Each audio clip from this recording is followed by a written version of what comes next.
ফিরে আসনি তুমি আপন ঘরে, দিনের আলো তুমি ছড়িয়ে দিতে চলে গেলে মদিনায় মক্কা ছেড়ে। হে রাসূল তোমাকে ভুলি আমি কেমন করে। আল্লাহুম্মা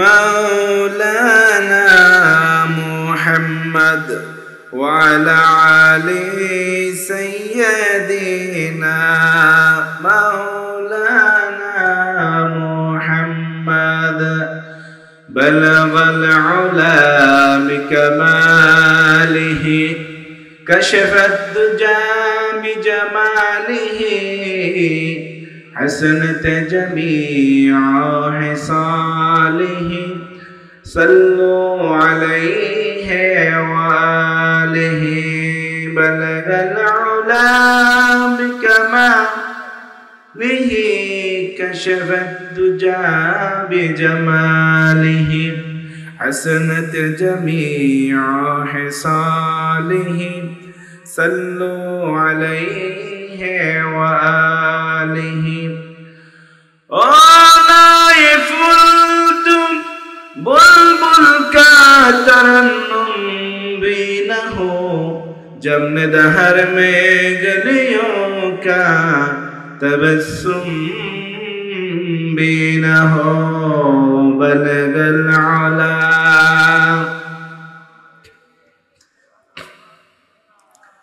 بجماله حسنت جميع خصاله صلوا عليه وآله اللهم صل على سيدنا محمد وعلى آل محمد كما صليت على إبراهيم وعلى آل إبراهيم إنك حميد مجيد اللهم بارك على محمد وعلى آل محمد كما باركت على إبراهيم وعلى آل إبراهيم إنك حميد مجيد اللهم آمين ربنا ظلمنا أنفسنا وإن لم تغفر لنا وترحمنا لنكونن من الخاسرين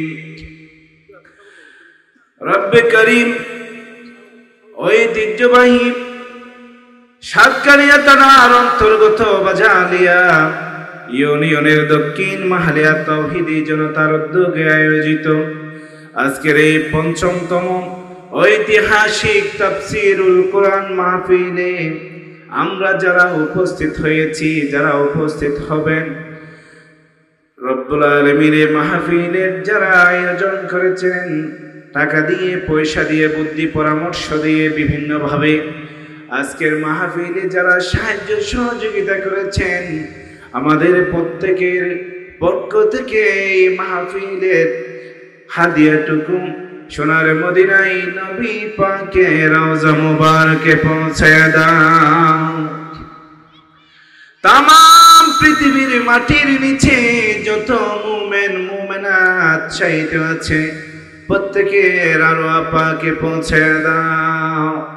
আল্লাহ তাআলা বিশেষ করে আজকের এই মাহফিল যে সকল তরুণ যুবকদের অবদানে আয়োজন করা হয়েছে, রব্বে করিম তাদের অনেকের আব্বাজান কবরবাসী হয়েছেন, অনেকের আম্মাজান কবরবাসী হয়েছেন। অত্র এলাকার যত মাই মুরব্বী, যত মুমিন মুমিনাত কবরবাসী হয়েছেন, রব্বুল আলামিন প্রত্যেকের কবরে কবরে সওয়াব পৌঁছে দাও।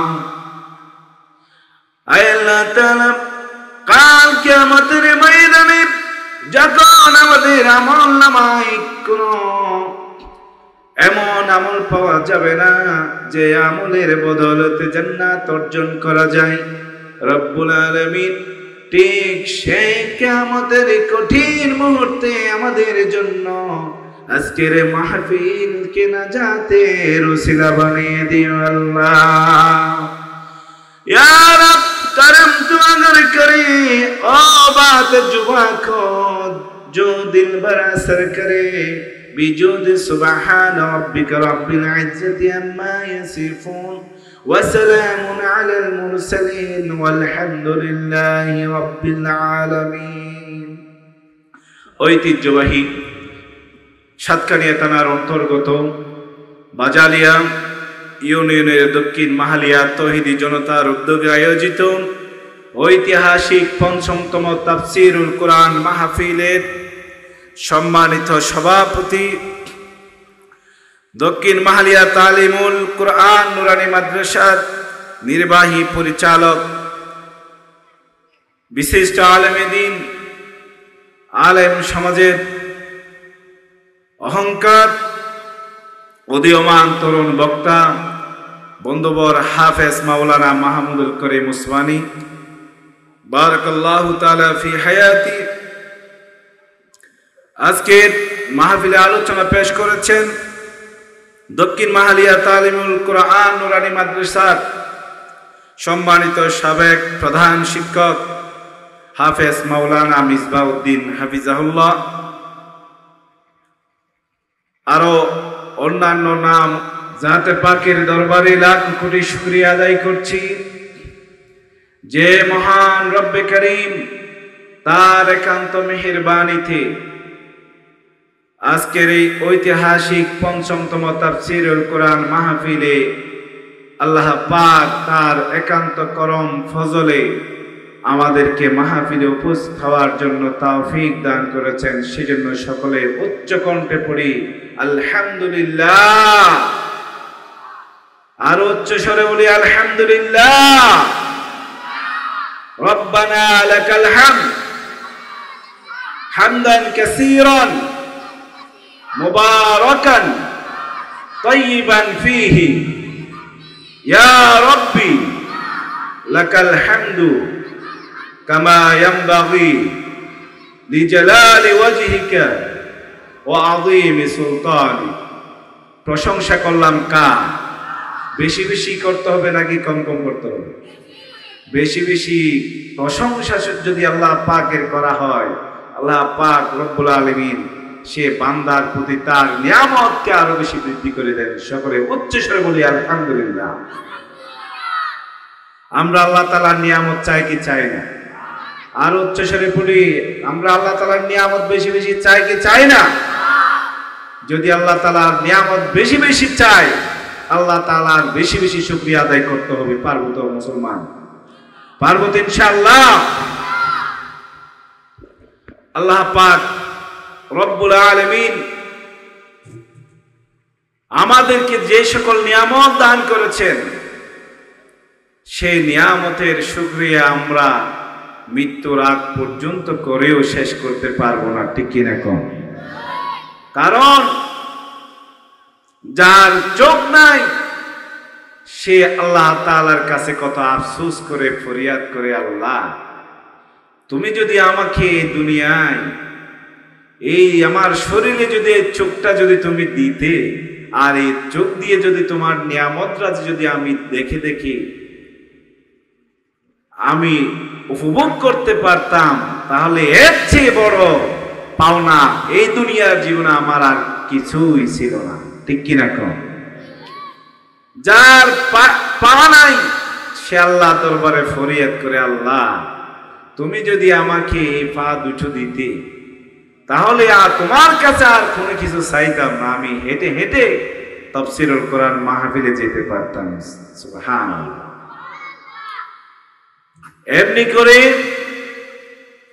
এমনি করে প্রত্যেক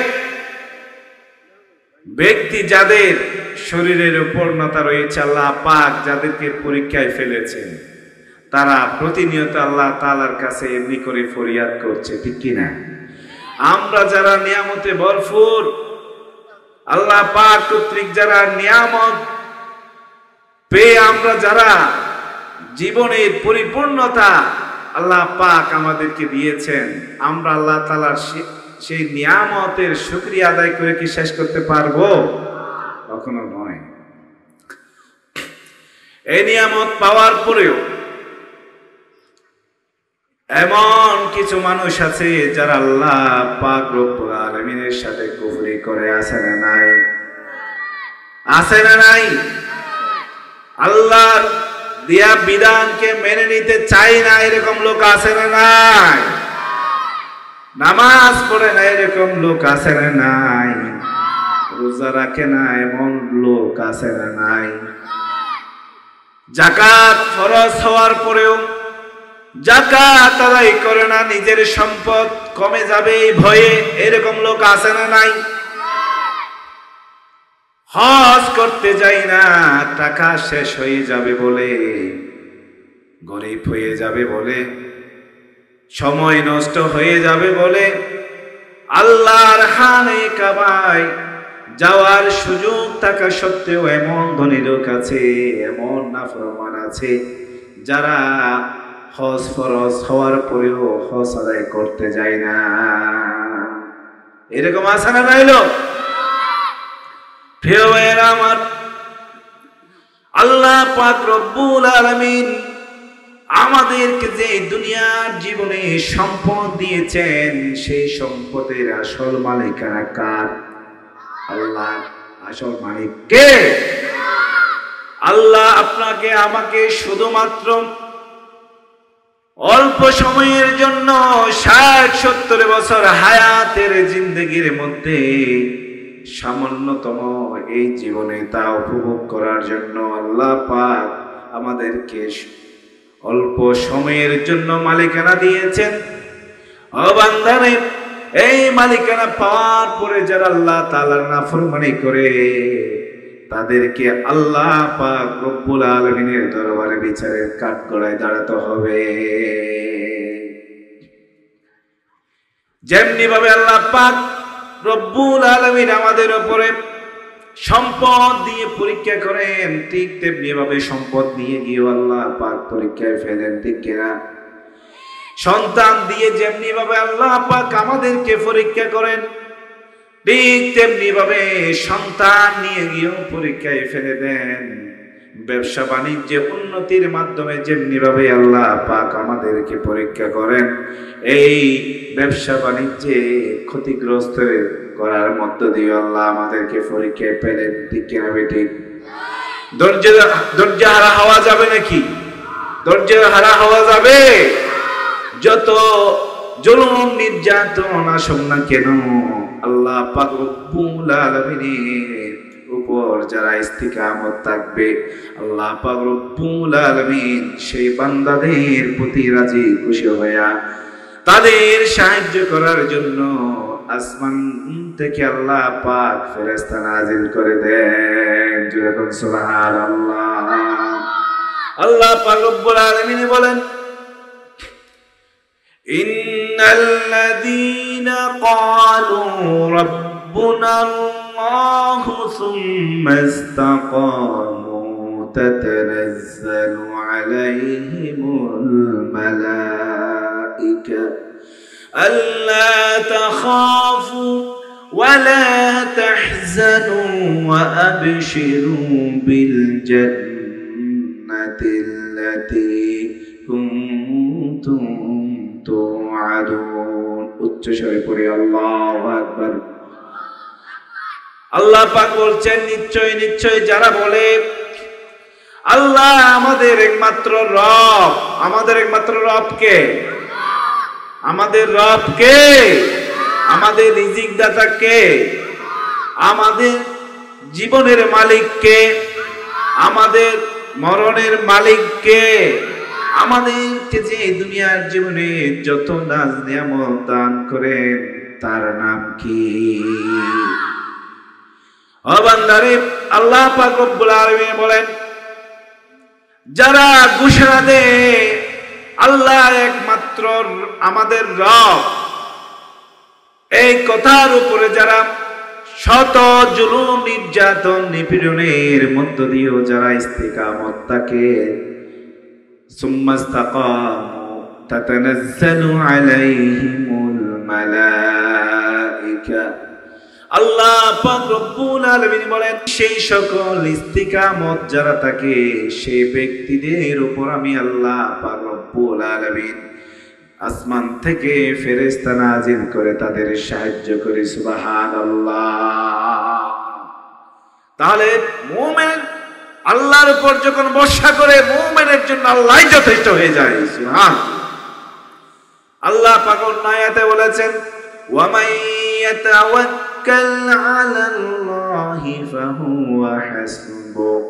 যে ব্যক্তি আল্লাহ পাক রব্বুল আলামিনের উপরে ভরসা করে, আল্লাহ পাক তার জন্য যথেষ্ট হয়ে যায়। সুবহানাল্লাহ। শত কঠিন পরিস্থিতিতে একমাত্র ভরসা করতে হবে কার কাছে? সাহায্য চাইতে হবে কার কাছে? নাকি বাবাজানের কাছে? নাকি বাবাজানের কাছে? নাকি মাজারের কাছে গিয়ে চাইতে হবে? কার কাছে চাইতে হবে? হে ভাইয়েরা আমার, পুত্র সন্তান দেওয়ার মালিক কে? কন্যা সন্তান দেওয়ার মালিক কে? পুত্র এবং কন্যা সন্তান উভয়টা দেওয়ার মালিক কে? একটাও যাকে দেয় না তিনি কে? সব কিছু যার হাতে ক্ষমতা, তিনি হচ্ছে আমার রব। সে রবের শুকরিয়া আদায় করো, সে রবের গুণকীর্তন গাও, সেই রবের জন্য নিজের জীবনকে উজাড় করে দাও। আল্লাহ যদি তোমার জন্য যথেষ্ট হয়ে থাকে, তাহলে এই জীবন তার জন্য সুপর্দ করতে হবে। ঠিক কিনা ঠিক কম? আমার দেশের কিছু মুসলমান আছে যারা বিপদে পড়লে আল্লাহকে বাদ দিয়া গায়রুল্লাহর কাছে চায়। এরকম লোক আছে, আছে না নাই? কোন আল্লাহ পাক রব্বুল আলামিনের লানত, তার উপরে রাসূলের লানত, সমস্ত ফেরেশতাকুলের লানত তাদের উপরে। ঠিক কিনা বেঠিক? আমরা সর্বাবস্থায় যার কাছে সাহায্য চাইব তিনি কে? আর উচ্চস্বরে কম, তিনি কে? ঈমানকে মজবুত করা লাগবে। ঈমানের এই তাওহীদের চেতনায় যদি দুর্বল থাকে, মুসলমান এই ঈমান নিয়ে ইসলামের অন্তত কোনো লাভ হবে না। ঠিক কিনা? আমার আল্লাহ পাক রব্বুল আলামিন বলছেন, আমি আল্লাহ পাক রব্বুল আলামিন তাদের উপরে, যারা আমার উপরে ইস্তিকামত করে, তাদের উপর আমি আল্লাহ তাতানাজ্জালু আলাইহিমুল মালাইকা, তাদের উপর আমি ফেরেশতা নাজিল করি, ফেরেশতা পাঠাই। আল্লাহ পাক রব্বুল আলামিন বদরের ময়দানে মুসলমানদের সংখ্যা ছিল মাত্র 313 জন। কয়জন? এই 313 জন যারা মর্দে মুজাহিদের ভূমিকা পালন করেছে, যারা জীবনকে বিলিয়ে দিবে আল্লাহর রাস্তায়, যারা আল্লাহর রাস্তায় জীবনকে বিলিয়ে দেওয়ার জন্য সিদ্ধান্ত নিয়েছে, যারা ঘর বাড়ি নিজের সন্তান সন্ততি ছেড়ে জিহাদের ময়দানে আল্লাহর দ্বীনকে সমুন্নত করার জন্য, নিজের জীবনকে বিলিয়ে দেওয়ার জন্য যারা বের হয়ে গেছে, তাদের জন্য আল্লাহ তাআলা যথেষ্ট হয়ে গিয়া আসমান থেকে ফেরেশতা নাজিল করার মধ্য দিয়ে তাদেরকে বিজয় দান করেছেন। সুবহানাল্লাহ। একদিকে সশস্ত্র আবু জাহেল, আবু লাহাবের গোষ্ঠী, এই বাহিনী, অপরদিকে নিরস্ত্র একমাত্র কলিমার ঝান্ডা হাতে নিয়ে যারা দাঁড়িয়েছেন মর্দে মুজাহিদ মাত্র 313 জন। সুবহানাল্লাহ। আজকে প্রিয় ভাইরা, ইসলামের এই দুর্দিনে মুসলমানদের ঈমান যদি সেই স্বর্ণালী যুগের সাহাবায়ে কেরামদের মতো করে যদি আমরা নিজেদের ঈমানকে ঢেলে সাজাতে পারি, আল্লাহর কসম করে বলি, কোন নাস্তিক মুরতাদ, কোন খোদাদ্রোহী শক্তি মুসলমানদের সামনে দাঁড়াতে পারে না। ঠিক কিনা ভাই? ঠিক। আমরা আলহামদুলিল্লাহ পড়লে কিছু মানুষের গা জ্বলে। ঠিক কিনা? এই দিন দেখলাম এক কুলাঙ্গারের বাচ্চা বলছে, মুসলমানরা এই যে আমরা যে কথায় কথায় যে আলহামদুলিল্লাহ সুবহানাল্লাহ, মাশাআল্লাহ বলে থাকি, সে ব্যক্তি বলছে বাংলা ভাষায় নাকি আরবি শব্দের, আরবি ভাষার প্রভাব পড়ছে। আরবি ভাষার যে প্রভাব পড়ছে বাংলা ভাষার মধ্যে, সে তা নিয়ে আফসোস করতেছে। কি গর্দবের বাচ্চা, চিন্তা করে দেখেছে? আমরা আলহামদুলিল্লাহ পড়ি, কথায় কথা আল্লাহর শুকরিয়া আদায় করি, ঠিক কিনা বেঠিক? কোন কাজের সিদ্ধান্ত নিলে ইনশাআল্লাহ বলে থাকে, ঠিক কিনা? আল্লাহর উপর ভরসা করি। তোরা কোন রাম বামের উপরে ভরসা করিস? তোরা কোন রাম বামের উপরে ভরসা করিস? আল্লাহকে বাদ দিয়া কোন গায়রুল্লাহর উপর তোরা ভরসা করিস? বাংলা ভাষায় শুধুমাত্র আরবি শব্দের প্রভাব আছে এটা নয়, আমরা কোরআন তেলাওয়াত করে আমরা এই কোরআনের প্রত্যেকটা হরফের মধ্যে 10-10টি করে নেকি অর্জন করার জন্য দৈনন্দিন সকাল বিকাল আমরা কোরআন তেলাওয়াত করে থাকি, ঠিক কিনা বেঠিক? তোরা কি আমাদের সেই কোরআন তেলাওয়াত দমিয়ে দিতে পারবি নাকি? বলেন, আপনারা কি কোরআন তেলাওয়াত বন্ধ করে দিবেন? সেই নাস্তিকের বাচ্চাদের কথা শুনে তারা যত ইসলামের বাণীকে দমিয়ে দেওয়ার চেষ্টা করে, আল্লাহ পাক তত বেশি ইসলামকে মজবুতি দেন। জোরে কোন ঠিক কিনা বেঠিক? আমাদের প্রাণে ইসলাম, আমাদের জীবনে ইসলাম, আমাদের মরণে ইসলাম। আমরা বেঁচে থাকলে ইসলামকে ধারণ করব, মরে গেলেও ইসলামকে ধারণ করব, ঠিক কিনা বেঠিক? জীবন মরণে সর্বক্ষেত্রে আমরা ইসলামকে প্রতিষ্ঠা করার জন্য, ইসলামকে মেনে চলার জন্য আপ্রাণ চেষ্টা করে যাবে কিয়ামত পর্যন্ত মুসলমানরা, ঠিক কিনা বেঠিক? এই নাস্তিকেরা যত পছন্দ করুক তাতে কোনো কিছু আসে যায় না। আল্লাহ পাক রব্বুল আলামিন যেমনি ভাবে মুসলমানদেরকে বদরের প্রান্তরে সাহায্য করেছেন, এই কোরআনের আন্দোলন করতে গিয়া, ইসলামী আন্দোলন করতে গিয়া যারা বিভিন্ন ভাবে জুলুম নির্যাতনের শিকার হয়, আল্লাহ পাক রব্বুল আলামিন তাদেরকেও আসমান থেকে ফেরেশতা নাজিল করার মধ্য দিয়ে সাহায্য করেন। যেরকম আল্লাহু আকবার। আর যারা আল্লাহর রাস্তায় জিহাদ করতে করতে নিজেদের জীবনকে বিলিয়ে দেন, শাহাদাতের মর্যাদা লাভ করে দেন, আল্লাহ পাক রব্বুল আলামিন তাদেরকে বিনা হিসাবে জান্নাতে দাখিল করে দেন।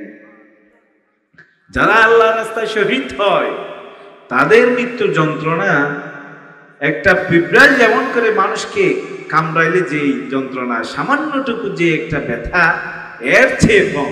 সুবহানাল্লাহ, সুবহানাল্লাহ। প্রিয় ভাইয়েরা, আমাদের মধ্যে এই দৃঢ় ইস্তিকামত না থাকার কারণে আজকে মুসলমানরা নির্যাতিত, নিপীড়িত, মুসলমানদেরকে প্রতিনিয়ত কাফের মুশরিকের বাচ্চারা হত্যা করছে, যেমনটাই ফিলিস্তিনের জমিনে, ঠিক কিনা বেঠিক?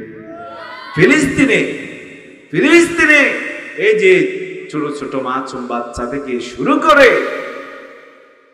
আমাদের কোন মা বোন সেখানে বাদ যাচ্ছে না, যারা প্রতিনিয়ত হত্যার শিকার হচ্ছে না, ঠিক কিনা বেঠিক? এমন ভাবে এই ইহুদির বাচ্চারা মুসলমানদেরকে হত্যা করছে, আর গোটা পৃথিবীর 2 কোটি লক্ষ লক্ষ কোটি কোটি মুসলমান আজকে তা শুধুমাত্র চেয়ে আছে। প্রায় 230 কোটিরও উপরে গোটা পৃথিবীতে মুসলমানের সংখ্যা রয়েছে। 230 কোটিরও বেশি। আজকে সেই সাহাবীদের মতো জীবন বাজি রেখে যারা ইসলামকে ধারণ করে, তাদের মতো যদি ঈমান আমাদের মধ্যে যদি থাকতো, তাহলে আমাদেরকে এভাবে তারা নির্যাতন করতে পারত? অর্ধশত বছরেরও বেশি তারা এভাবে ফিলিস্তিনের জমিনে মুসলমানদেরকে হত্যা করছে। আর আমরা বাংলার জমিনের মুসলমানরাও তার চেয়ে আরামে আছি এমনটাই নয়, ঠিক কিনা বেঠিক? নাই নাই ব্যক্তি স্বাধীনতা, নিজের মত প্রকাশের স্বাধীনতা নাই, মানুষের স্বাধীনভাবে চলাফেরার সেই অধিকার, ঠিক কিনা বেঠিক? প্রিয় ভাইয়েরা, আবার জাগতে হবে মুসলমানদেরকে, সেই ইমানি চেতনা আবার ধারণ করতে হবে। এই জালেমের জুলুম থেকে যদি মুক্তি লাভ করতে হয়, একমাত্র ইমানি চেতনা এবং আল্লাহর উপর ইস্তিকামত ছাড়া দ্বিতীয় কোনো পন্থা নেই, ঠিক কিনা বেঠিক? প্রিয় ভাইয়েরা আমার, আল্লাহ পাক রব্বুল আলামিন বলছেন, যারা ইস্তিকামত থেকে ইসলামের উপরে অটল অবিচল থাকে, ইসলামকে সমুন্নত করার জন্য যারা চেষ্টা সাধনা চালিয়ে যায়, তাদেরকে আল্লাহ পাক রব্বুল আলামিন সাহায্য সহযোগিতা করেন, ফেরেশতা নাযিল করেন। তাদের দুনিয়ার জীবনে, তাদের মৃত্যুকালে, তাদের কবর জীবনে, তাদের হাসর জীবনে। সুবহানাল্লাহ। আল্লাহ রাস্তায় জিহাদ করতে করতে, সংগ্রাম করতে করতে যারা নিজের জীবনকে বিলিয়ে দেয়, তারা যখন কিয়ামতের ময়দানে আল্লাহ তাআলার দরবারে উপস্থিত হয়ে যায়, ফেরেশতারা তাদেরকে বলেন, আল্লাহ তাখাফু ওয়া লা তাহজান ওয়া আবশিরু বিল জান্নাহ। তোমাদের হতাশার কোনো কারণ নাই, তোমাদের চিন্তার কোনো কারণ নাই। তোমরা যে দুনিয়ার জীবনে ইস্তিকামত থেকে ছিলে, কোরআনের উপর, আল্লাহর নবীজির সুন্নতের উপর যে তোমরা ইস্তিকামত থেকেছো, তোমরা যে এত কষ্ট ইসলামের জন্য সহ্য করেছো, তোমাদের আজকের এই মহা বিচারের দিবসে তোমাদের কোনো হতাশার কারণ নাই, দুঃখের কোনো কারণ নাই। আজকে তোমরা সেই সুসংবাদ গ্রহণ করো, যে সুসংবাদ দুনিয়ার জীবনে তোমাদেরকে দেয়া হয়েছিল, যে ওয়াদা তোমাদের সাথে আল্লাহ পাক দুনিয়ার জীবনে করেছেন, সেই ওয়াদা পরিপূর্ণতা লাভের তোমরা সুসংবাদ গ্রহণ করো। সুবহানাল্লাহ, সুবহানাল্লাহ। প্রিয় ভাইয়ের আমার, দুনিয়ার এই সব নাজ নিয়ামত আল্লাহ তাআলার পরীক্ষা। একদিন সব কিছু এই দুনিয়ার জমিন থেকে বিলীন হয়ে যাবে, আপনিও চলে যাবেন, আমিও চলে যাব। এই দুনিয়া একদিন ধ্বংস হয়ে যাবে, কোনো কিছু মানুষের সাথে যাবে না, একমাত্র ভালো আমলটাই যাবে। কি যাবে? ভালো আমলটাই যাবে। আপনার সন্তান সন্ততিকে যদি সুন্দরভাবে ইসলামিক মনা করে গড়ে তুলতে পারেন, তাহলে তারাও আপনাদের জন্য, আমাদের জন্য তারা আল্লাহ তাআলার নিয়ামতে পরিপূর্ণতা লাভ করবে। নচেত দুনিয়ার জীবনে আমরা মৃত্যুকালীন সময়ে যা রেখে যাই, সব কিছু আযাব গজবে পরিণত হতে পারে, ঠিক কিনা? ছেলে সন্তান, কন্যা সন্তান, সব কিছুকে, সবাইকে ইসলামী শিক্ষায় সুশিক্ষিত করলে তাহলে হতে পারে সেই সন্তান সন্ততি মা বাবার জন্য নাজাতের উসিলা। তা না হলে এই সন্তান সন্ততি গজবে পরিণত হয়। পৃথিবীর এই জমিনে আমরা কত কিছুই না দেখতে পাচ্ছি, কত কিছুই না দেখতে পাচ্ছি। সন্তান মা বাবাকে ঘর থেকে গলা ধাক্কা দিয়ে বের করে দেয়, এরকম ঘটনা আছে না? খাবার দেয় না, তাদের কোনো যত্ন নেয় না, মা বাবার সুখে দুঃখের সাথে হয় না। বুড়া হয়ে গেলে মা বাবাকে জ্যান ত্যান ব্যবহার করছে সন্তানেরা। প্রতিটা পাড়া মহল্লায় আজকে সেই চিত্র আমাদের চোখের সামনে দিবালোকের মতো পরিষ্কার, ঠিক কিনা বেঠিক? তার অন্যতম কারণ আমরা ইসলামী শিক্ষায় সুশিক্ষিত করছি না সন্তানদেরকে। এই যে দক্ষিণ মাহালিয়া আপনার তালিমুল কোরআন নুরানি মাদ্রাসা, এটা আল্লাহ তাআলার দিয়ে এক টুকরা নিয়ামত, এক টুকরা নিয়ামত। সন্তানরা এসে প্রতিদিন সেখানে কোরআন তেলাওয়াত করছে। আল্লাহর হাবিব বলছেন, যে ব্যক্তি মান ক্বারাআ হারফান মিন কিতাবিল্লাহ ফালাহু বিহি হাসানাহ, যে ব্যক্তি কোরআন থেকে একটা হরফ তেলাওয়াত করছে তার জন্য একটা হাসানা, উত্তম জাযা আল্লাহ পাক দিয়েছেন তাদের জন্য। সুবহানাল্লাহ। এবং এই একটা হাসানাকে 10 গুণে বৃদ্ধি করে দেন। সুবহানাল্লাহ। তার মানে আলিফ বললে কয়টা সওয়াব? 10টা সওয়াব। বা বললে 10টা সওয়াব। তা বললে 10টা সওয়াব। আল্লাহর হাবিব বলেছেন, লা কুলাম আলিফ লাম মিম হরফুন ওয়া লামুন হরফুন ওয়া মিমুন। আল্লাহর হাবিব বলেছেন, লা কুলা আলিফ লাম মিম হরফুন, আমি বলছি না যে আলিফ লাম মিম একটা হরফ, বরং আলিফ একটা হরফ, লাম একটা হরফ, মিম একটা হরফ। যে ব্যক্তি একসাথে আলিফ লাম মিম তেলাওয়াত করবে, আল্লাহ পাক রব্বুল আলামিন সেই ব্যক্তির আমলনামায় 30টা নেকি দান করবেন। সুবহানাল্লাহ। এই যে ছোট ছোট বাচ্চারা কোরআন শিক্ষা গ্রহণ করছে, সেই সওয়াব মা বাবার কবরও যেতে থাকবে। সুবহানাল্লাহ। আর যারা এই কোরআন শিক্ষা লাভ করে তাদের মা বাবাকে কিয়ামতের ময়দানে আল্লাহ পাক সম্মানের তাজ পরিয়ে দিবেন। সুবহানাল্লাহ, সুবহানাল্লাহ। এই যে আমাদের দেশের হাফেজ সাহেবেরা বিভিন্ন দেশে গিয়ে পুরস্কার নিয়ে আসে, কিছুদিন আগে এনেছেন তাকরিম, ঠিক কিনা? সম্মানিত করেছেন পুরা দেশকে, তার পিতা মাতাকে, তার শিক্ষকগণকে, গোটা বিশ্বের মধ্যে দেশের সুনাম বয়ে এনেছেন। আল্লাহু আকবার। আর কয়দিন আগে ইরান থেকে, ইরানের কোরআন প্রতিযোগিতা 1 নম্বরে অবস্থান করেছেন বাংলাদেশের সন্তান। আলহামদুলিল্লাহ। তাদের মা বাবা শিক্ষকরা আজকে যেভাবে করে সম্মানিত হচ্ছে কিয়ামতের ময়দানে, ঠিক তেমনি ভাবে তাদের মা বাবাকে আল্লাহ পাক সম্মানিত করবেন। সুবহানাল্লাহ। এই কোরআন তেলাওয়াত করলে সওয়াব, কোরআন মানলে সওয়াব, কোরআন নিয়ে মরলে সওয়াব, কোরআন নিয়ে আন্দোলন করলে সওয়াব। সুবহানাল্লাহ। প্রিয় ভাইয়েরা আমার, সন্তানদেরকে কোরআনের শিক্ষা যদি আমরা যথাযথভাবে দিতে পারি, সমাজটা সোনালী সমাজে পরিপূর্ণ হয়ে যাবে, ভরপুর হয়ে যাবে। ইসলামী সমাজে এই সমাজ পরিবর্তন হয়ে যাবে, যেখানে কোনো খুন খারাপি থাকবে না, কোন সন্তান মা বাবাকে বৃদ্ধাশ্রমে পাঠিয়ে দিবে না, কোন সন্তান মা বাবাকে বৃদ্ধকালে ঘর থেকে গলা ধাক্কা দিয়ে বের করতে পারে না।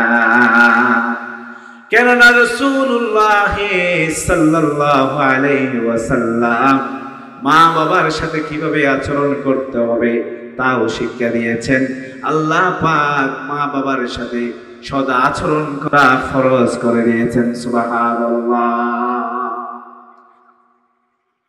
এ মা বাবার সম্মান কত বেশি, এইটা যদি সন্তানরা উপভোগ করত, মা বাবার অন্তরে উফ শব্দ আসে এরকম কোন আচরণ সন্তানের জবান দিয়ে বের হতো না।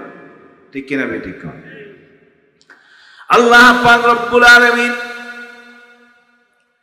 মা বাবার অধিকার সম্পর্কে পবিত্র কুরআনুল কারীমের মধ্যে ইরশাদ করেছেন, ওয়া ক্বাদা রাব্বুকা আল্লা তা'বুদু ইল্লা ইয়্যাহু ওয়া বিল ওয়ালিদাইনি ইহসানা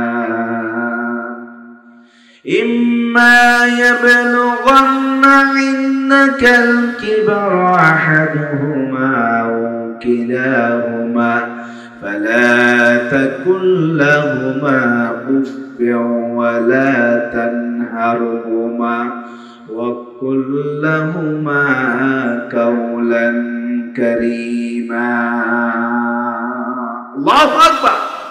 আল্লাহ পাক রব্বুল আলামিন ফয়সালা দিচ্ছেন, وقضى ربك ألا تعبدوا إلا إياه وبالوالدين إحسانا আল্লাহ পাকের ফয়সালা হচ্ছে তোমরা একমাত্র আল্লাহর ইবাদত ছাড়া দুনিয়ায় আর কারো ইবাদত করবে না।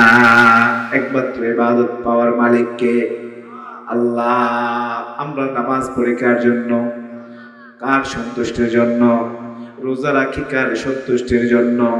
এই যে মাহে রমজান আসতেছে আমাদের সামনে, এই মাহে রমজান আসার 2 মাস আগে থেকে আল্লাহর হাবিব সাল্লাল্লাহু আলাইহি ওয়াসাল্লাম আল্লাহর দরবারে ফরিয়াদ করতেন, আল্লাহুম্মা বারিক লানা ফি রাজাব ওয়া শাবান ওয়া বাল্লিগনা রমাদান। আল্লাহ তুমি আমাদেরকে এই রজব শাবানে বরকত দাও, আমাদের হায়াতকে মাহে রমজান পর্যন্ত পৌঁছে দাও। আমিন কোন আমিন। কোন কোন বর্ণনায় এসেছে কোন কোন সাহাবায়ে কেরাম তাবিঈন তাবেঈন তারা আল্লাহ তাআলার দরবারে 6 মাস আগে থেকে পবিত্র রমজান মাস আসার 6 মাস আগে থেকে আল্লাহ তাআলার দরবারে ফরিয়াদ করতেন, আয় আল্লাহ তুমি আমাদেরকে মাহে রমজান দান করো, মাহে রমজান দান করো। আর মাহে রমজানে যে আমল করে, রোজা রাখে, যে যাকাত প্রদান করে, মাহে রমজানে যত আমল করে সেই আমল যেন আল্লাহ তাআলা দরবারে কবুল করে নেয়, সেই জন্য মাহে রমজান পরবর্তী 5 মাস পর্যন্ত আল্লাহ তাআলা দরবারে ফরিয়াদ করতে থাকে, আল্লাহ তুমি আমাদের এই আমলকে কবুল আর মঞ্জুর করে না। সুবহানাল্লাহ। আমরা কি মাহে রমজানের প্রস্তুতি নিচ্ছি তো? রাসূল সাল্লাল্লাহু আলাইহি ওয়াসাল্লাম এই মাসে শাবান মাসে রমজানের পরে সবচেয়ে বেশি রোজা রাখতেন। সুবহানাল্লাহ। সহিহ হাদিস। আমরা আমল করতে পারি কিন্তু মাহে রমজানের কয়েকদিন আগে আল্লাহর হাবিব সাল্লাল্লাহু আলাইহি ওয়াসাল্লাম রোজা রাখা ছেড়ে দিতেন, যেহেতু মাহে রমজানের রোজা শুরু হবে সেই কারণে। আর প্রতি মাসের চন্দ্রের মাসের 13, 14, 15 তারিখ আইয়ামে বিদের রোজা, এই রোজাগুলো পালন করবেন ইনশাআল্লাহ। প্রিয় ভাইরা আমার, আল্লাহ পাক রব্বুল আলামিন বলেন তোমরা একমাত্র আমার ইবাদত করবে আর কারো ইবাদত করবে না। এরপরে যে কথাটি গুরুত্ব দিয়ে আল্লাহ পাক বলেছেন ওয়াবিল ওয়ালিদাইনি ইহসানা, আল্লাহর ইবাদতের পরে যে ইবাদত আল্লাহ পাক রব্বুল আলামিন ফরজ করে দিয়েছেন সেই ইবাদতের নাম হচ্ছে মা বাবার সাথে সদাচরণ করা, সুন্দর ব্যবহার করা। সুবহানাল্লাহ সুবহানাল্লাহ। এই মা বাবাকে কষ্ট দেয়, আল্লাহর হাবিব সাল্লাল্লাহু আলাইহি ওয়াসাল্লাম বলেছেন সেই দুর্ভাগা সন্তান যে মা বাবা উভয়জনকে পেয়েও জান্নাত লাভ করতে পারল না। নাউজুবিল্লাহ। সে বড়ই দুর্ভাগা। তার নাক ধুলায় মলিন হোক, রগিমে আনফুন আল্লাহর হাবিব সাল্লাল্লাহু আলাইহি ওয়াসাল্লাম বলেছে। প্রিয় ভাইরা, যাদের মা বাবা আছে তাদের সাথে সুন্দর আচরণ করো। তরুণ যুবকেরা, হে যুবক ভাই, মা বাবার অবাধ্য হয়ে তুমি ঘর ছেড়ে চলে যাবে, মা বাবাকে হুমকি দাও, ধমক দাও, আল্লাহর ওয়াস্তে এই সকল কাজ তরুণ তুমি করতে পারো না, যুবক তুমি করতে পারো না। কেননা আল্লাহ তাআলা তা হারাম করেছেন। মা বাবাকে ধমকে সুরে কথা বলা আল্লাহ পাক হারাম করে দিয়েছেন। আল্লাহ পাক বলছেন তাদের সাথে ধমকের সুরে কথা বলো না, ধমক দিয়ে কথা বলো না। মা বাবার সাথে উফ শব্দ তোমরা ব্যবহার করো না। মা বাবা তোমাদের আচরণে উফ শব্দ করে, এরকম আচরণ মা বাবার সাথে করো না। ওয়ালা তাকুল্লাহুমা উফিও ওয়ালা তানহারহুমা, মা বাবাকে ধমকের সুরে কথা বলো না। ওয়ালা তানহারহুমা ওয়া কুল লাহুমা কাওলান কারীমা, মা বাবার সাথে সদা সর্বদা ভালো আচরণ করো। ছোট থাকা অবস্থায় সুন্দর আচরণ শিক্ষা দেবেন, বড় হওয়ার পরে সন্তান মা বাবার খেদমত করবে, ইসলামী শিক্ষা দিয়ে গড়ে তুলবেন, এর ফল আপনি বৃদ্ধকালে ভোগ করতে পারবেন। আল্লাহ আমাদের প্রত্যেকের সন্তানকে কবুল আর মঞ্জুর করে নেন, সবাই বলে আমিন। প্রিয় ভাইয়েরা আমার, সন্তানের অধিকার যদি মা বাবা যথাযথভাবে পালন করে, সেই সন্তান মা বাবার অধিকারও যথাযথভাবে পালন করে। নারীদেরকে সম্মান দেয়, মা বাবাকে সম্মান দেয়, এলাকার মুরব্বীদেরকে সম্মান দেয়, সালাম দেয়, আদব কায়দা দিয়ে সম্মানিত করে।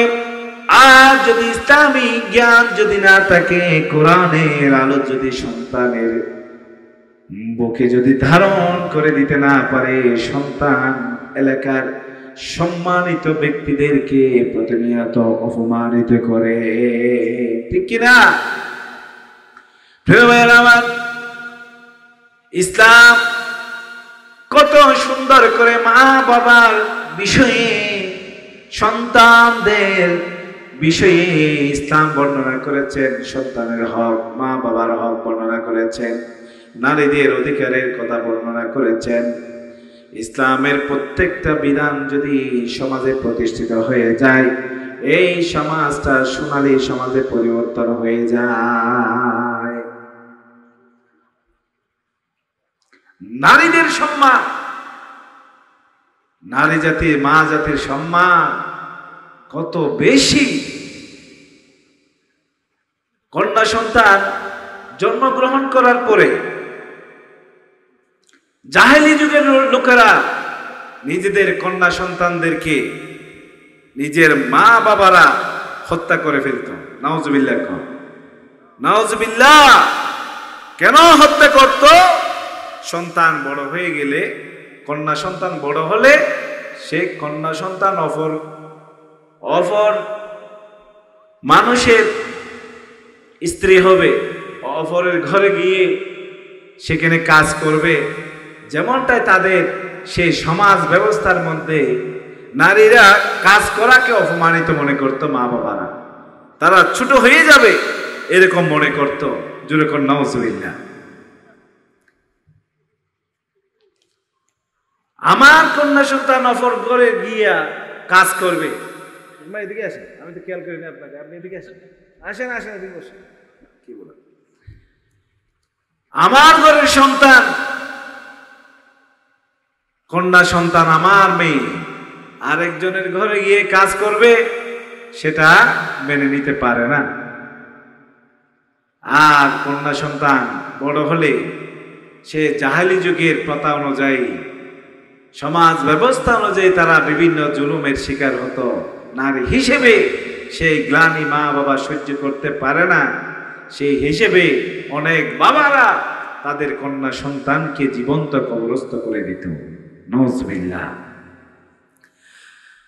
সেই জন্য আল্লাহ পাক রব্বুল আলামিন বলছেন, বিআইয়ি যামবিন কুতিলা, তোমরা কেন তোমাদের সন্তানদেরকে হত্যা করছো?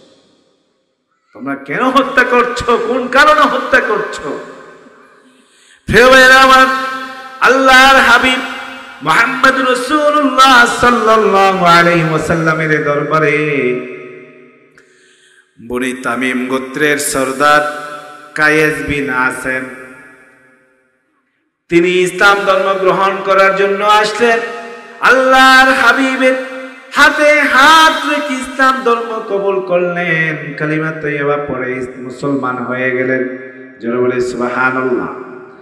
তিনি ইসলাম ধর্ম কবুল করার পরে তিনি অঝরে কান্না করছেন আল্লাহর হাবিবের সামনে। রাসূল সাল্লাল্লাহু আলাইহি ওয়াসাল্লাম লক্ষ্য করলেন কায়েস বিন আসেম অঝোর কণ্ঠে তিনি কান্নাকারিতে লিপ্ত কান্না করছেন। তিনি কেন কান্না করলেন? আল্লাহর হাবিব জানতে চাইলেন, তুমি কেন কান্না করছো? সেই ব্যক্তি রাসূলের সাহাবী কায়েস বিন আসেম রাদিয়াল্লাহু তাআলা ইসলাম ধর্ম গ্রহণ করার পরে আল্লাহর হাবিবকে জানালেন, ইয়া রাসূলুল্লাহ, আমি এত জঘন্য পাপী, আমি এত বড় অপরাধ করেছি, না জেনে না বুঝে এত বড় গুনাহের কাজ করেছি। আল্লাহ আমাকে ক্ষমা করবে কিনা। আমি তখনও জানতে পারি নাই সেটা যে আমার সন্তান। কেন জানতে পারি নাই? সন্তান প্রসবের পরে তার মা আমাকে বলেছিল সন্তানটা মৃত জন্মগ্রহণ করেছে। কারণ কন্যা সন্তান জন্মগ্রহণ করলে সেই সমাজে নিজের বাবারা হত্যা করে ফেলত। নাউযুবিল্লাহ। আমার স্ত্রী আমাকে বললেন, একদিন বললেন, এটা কি চিনো নাকি? এটা কার সন্তান চিনো নাকি? আমি বললাম, না তো, আমি তো চিনতে পারি না, সে তো কে, আমাকে পরিচয় দাও হে আমার বিবি, হে আমার স্ত্রী। আমি তখন বললাম, আমাদের ঘরে যে একজন সন্তান এসেছিল, আমি যে তোমাকে বলেছিলাম সেই সন্তানটা মৃত। আসলে সে মৃত ছিল না, সেই ছিল জীবিত। সেই সন্তানকে আমি দূরবর্তী একটা ঘরের মধ্যে আমি দত্তক দিয়েছিলাম। সে দেখো আজকে কত সুন্দর হয়ে বেড়ে উঠেছে। আজকে দেখতে হয়তো তোমার ভালো লাগবে, আদর স্নেহ লাগবে, মোহাব্বত লাগবে। দেখো আমার সন্তানকে আমাদের ঘরটা উজালা করে দিয়েছে। যেরকম সুবহানাল্লাহ। ইয়া রাসূলুল্লাহ, ইয়া হাবিবাল্লাহ, আমি নিজের ভিতরে একটা নিজে পরিকল্পনা করলাম, যা আমার স্ত্রীকে জানাইলাম না। আমার সন্তানটাকে মাকে বললাম, তাকে রেডি করে দাও, তাকে প্রস্তুত করে দাও, আমি তাকে নিয়ে বেড়াতে যাব। সে বেড়াতে যাওয়ার কথা বলে আমার কন্যা সন্তানটাকে নিয়ে আমি ধুধু মরুভূমির ভিতরে চলে গেলাম। আর সে মরুভূমিতে আমি সাথে নিয়ে একটা কোদাল দিয়ে আমি যে গর্ত করতে লাগলাম। গর্ত করতেছি, আর আমার সন্তান, আমার কন্যা সন্তান আমাকে বলতেছে, বাবা এত কষ্ট কেন তুমি করছো? এত কষ্ট করে কেন তুমি গর্ত করছো রে বাবা? তোমার দাড়িতে তো ময়লা লেগে যায়, বালি লেগে যায়। কন্যা সন্তান বাবাকে আদর স্নেহ দিয়ে তার দাড়ি মুবারক থেকে, দাড়ি থেকে ময়লা ছাড়িয়ে দে, বালি ছাড়িয়ে দে। কিন্তু তার সন্তান জানে না সেই গর্ত তার জন্য করা হচ্ছে, সেই সন্তানের জন্য গর্তটা খনন করা হচ্ছে, সেই কন্যা সন্তান জানে না। আর বাবার কষ্ট দেখে এই সন্তান আফসোস করছে। আমি গর্ত করা শেষ হওয়ার পরে আমার কন্যা সন্তানটাকে আমি সেই গর্তের মধ্যে ফেলে দিলাম। মুহূর্তের ভিতরে আমি একটা পাথরের টুকরা নিয়ে আমার কন্যা সন্তানের বুকে আমি নিক্ষেপ করলাম। নাউযুবিল্লাহ। আর সাথে সাথে আমার কন্যা সন্তান যে শব্দটি সর্বশেষ উচ্চারণ করলো, বাবা করে যে চিৎকার মারলো, সে বাবার সে হৃদয় কারানো ডাক আমার অন্তরে এখনো পর্যন্ত কেটে ওঠে না। এত বড় জঘন্য একজন আমি পাপী। যেরকম নাউযুবিল্লাহ। এই জাহেলি যুগের সমাজ ব্যবস্থা কেমন ছিল চিন্তা করে দেখুন। আর এই নারী জাতিকে সে গর্ত থেকে উঠাইয়া, এই নারী জাতির মর্যাদা আল্লাহর হাবিব সাল্লাল্লাহু আলাইহি ওয়াসাল্লাম বলছেন, এই নারী জাতির পায়ের নিচে সন্তানের বেহেশত। সুবহানাল্লাহ। আল জান্নাতু তাহতা আকদামিল উম্মাহাত। এই নারী জাতির পায়ের পদতলে সন্তানের বেহেশত।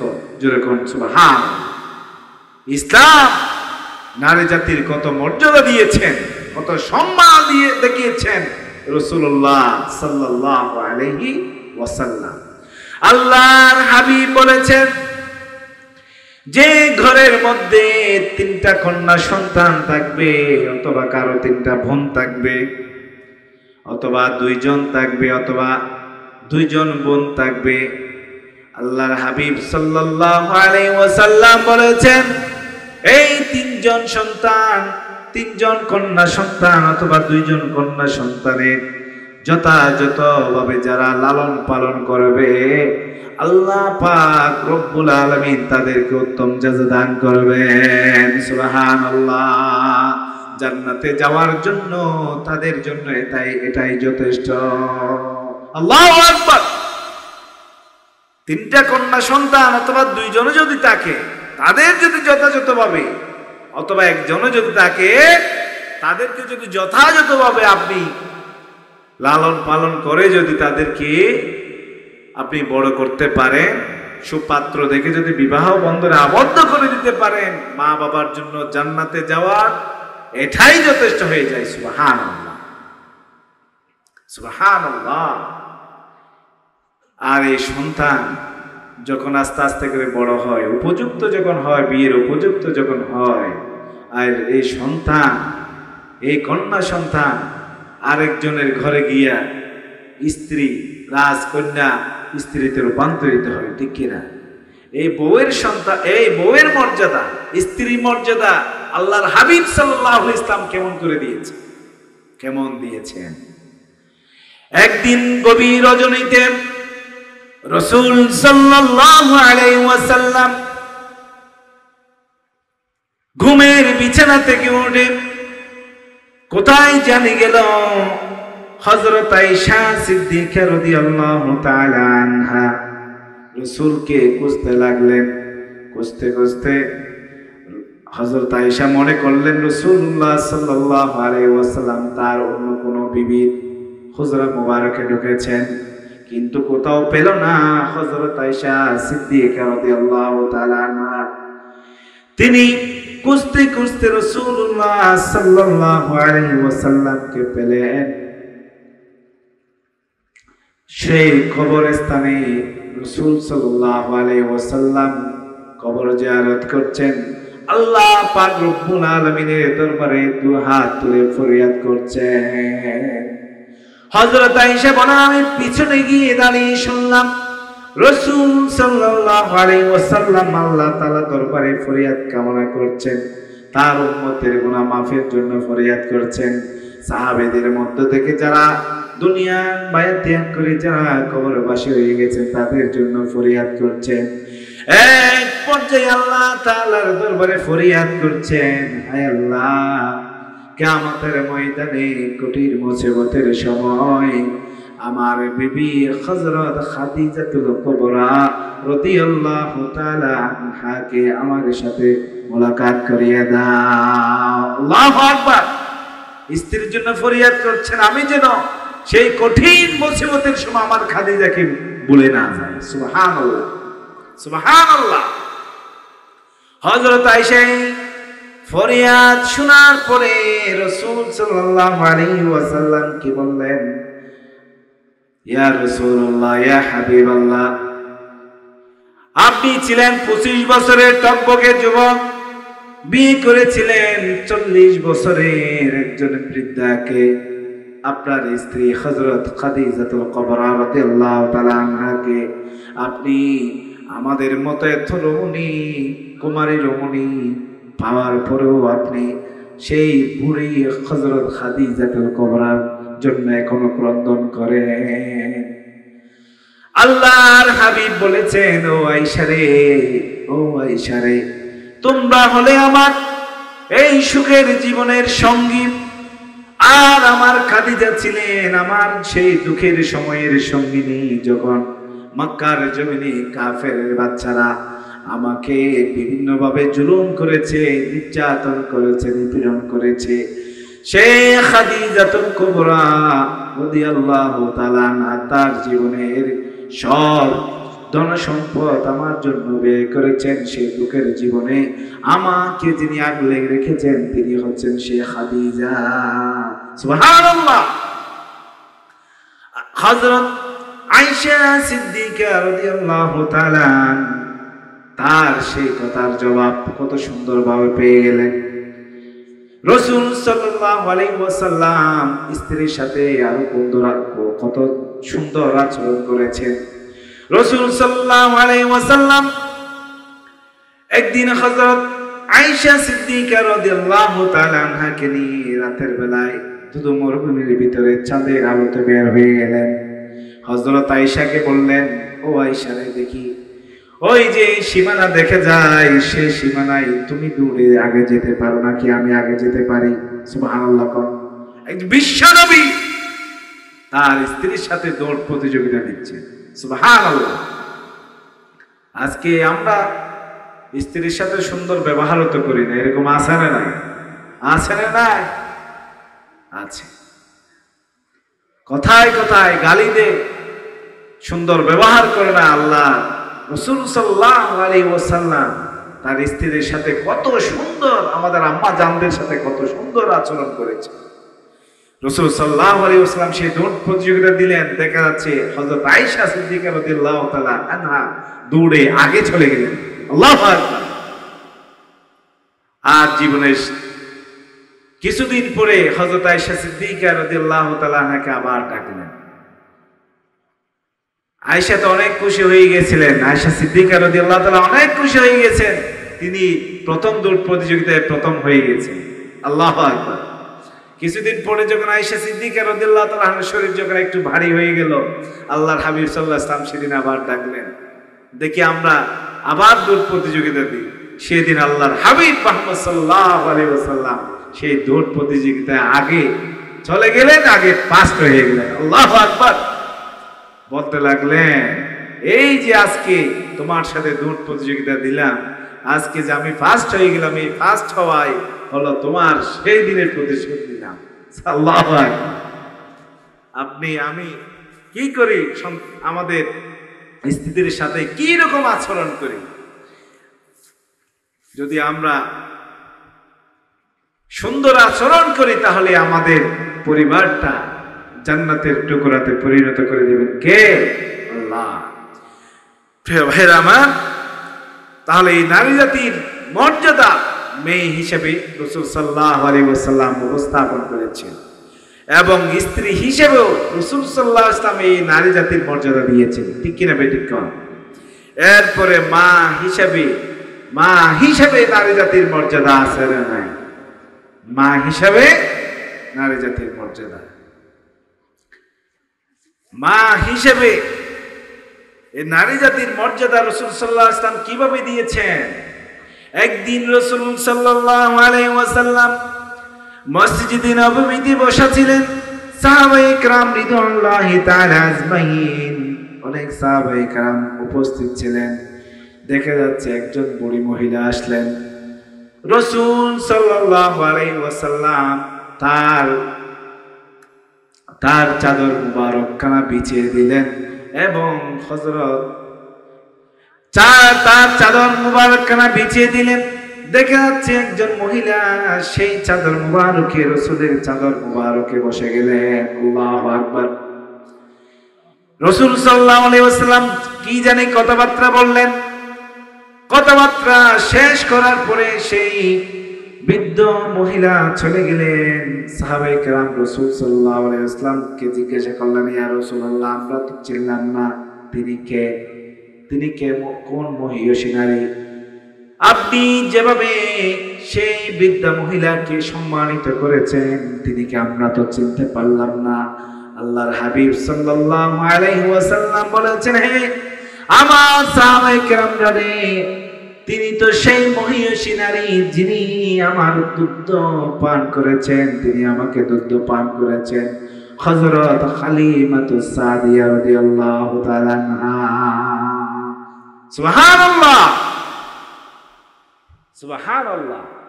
এমনি ভাবে রাসূল সাল্লাল্লাহু আলাইহি ওয়াসাল্লাম মা জাতিকে সম্মানিত করেছেন। আল্লাহু আকবার। কোন আল্লাহু আকবার, আল্লাহু আকবার।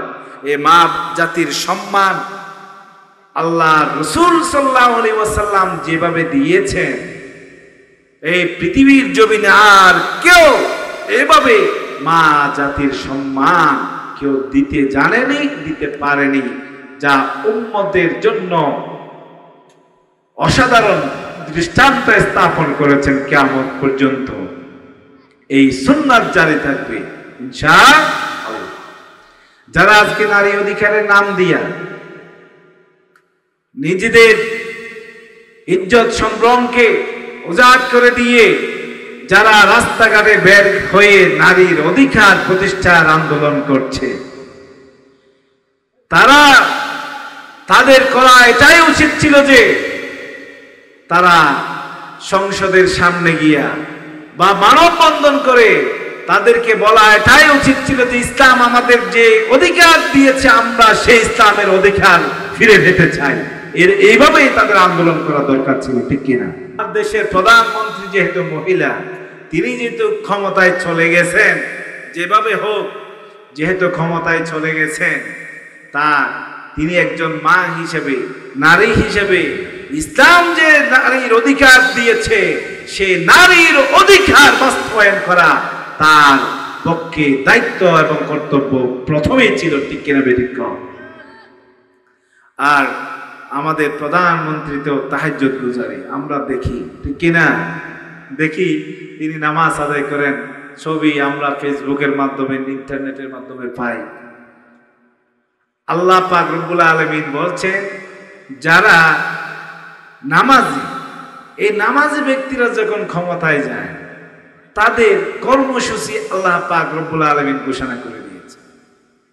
একজন নামাজি হিসেবে আল্লাহ পাক বলছেন, নামাজি ব্যক্তিরা যখন ক্ষমতায় যায়, আল্লাযীনা ইম্মাক্কান্নাহুম ফিল আরদ আকামুস সালাহ